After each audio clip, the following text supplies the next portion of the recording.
The low today is -21 in Fargo, North Dakota. I asked Coach Richmond, what do you tell recruits to get them to come here? He said it's simple. We're brutally honest. We want guys that want to be here and invest in this culture. He said, we're not going to beg you to come to NDSU. And Freddie, I know you can attest to that being a former coach and player here.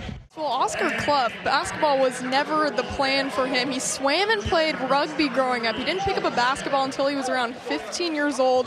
Found out he was pretty good, and after high school, though, he had no plans to go to college or pursue the sport. He was actually working in a metal shaping factory 40 hours a week and just getting up shots with a semi-pro team in Australia. But that's where a mentor of his who worked for that semi-pro team convinced Clough to pursue basketball in the U.S. He decided to give it a shot, went the JUCO route first, and now he's the fourth most effective shooter in the nation. And Clough told me that's a lot more fun than working in the metal factory. Would you agree with that, Sean? I would say it is. Oscar, your plan was never to play basketball after high school. You're working in a metal factory. Now you're dropping 30 points, 19 rebounds on national TV. Would you ever believe you'd be here? No chance. This is crazy. Alex, a huge development for SDSU. Kalen Gary is back in the starting lineup after spraining his ankle on Sunday. Coach Henderson told me he practiced for the first time on Friday and is ready to go today. Henderson said he's the best defender on the team and brings that energy that they missed in the loss against NDSU on Wednesday. Coach, 7 turnovers in that first half. What did you ask of your team to clean up in that halftime locker room? Yeah, I mean, we just got to be tighter. 7 turnovers are one thing, but we've given up 9 threes on the other end. That's not good enough, Anna. When you think about your offense, what needs to be adjusted most there? Just some better poise and patience. So all those 7 turnovers, and most of them are coming early in the possessions, and we're not giving them a chance to make a mistake. We're making the mistake before they do. I've got an important storyline to share about Denver's DeAndre Craig. He believes he has the best Crocs collection in America. So Craig has collected Crocs since his high school days. He has at least 20 on campus. There's 18 other pairs at home in Chicago. He has Toy Story Crocs, Cinnamon Toast Crunch, Spider-Man, just to name a few. Craig wears them every day to class, to practice. He loves how comfortable they are.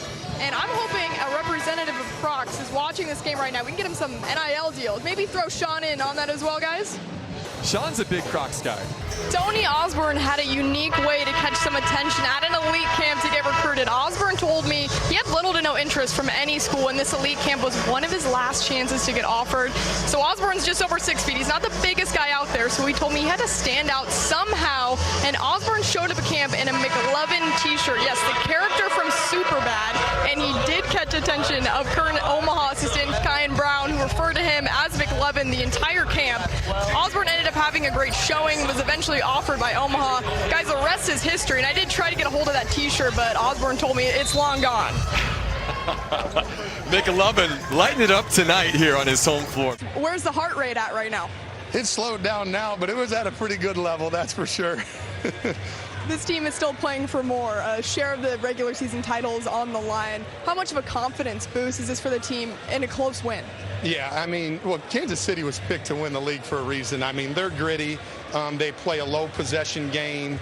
And so you have to maximize that, right? Maximize your possessions. And we weren't great at that early. We had a few too many turnovers, but we kept battling. And, you know, this place is pretty special to us.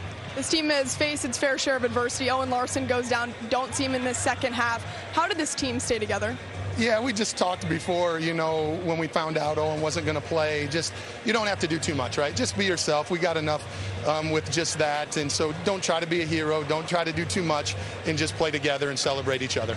Coach, thanks so much for the time. Best of luck along the way. Thanks, Hannah.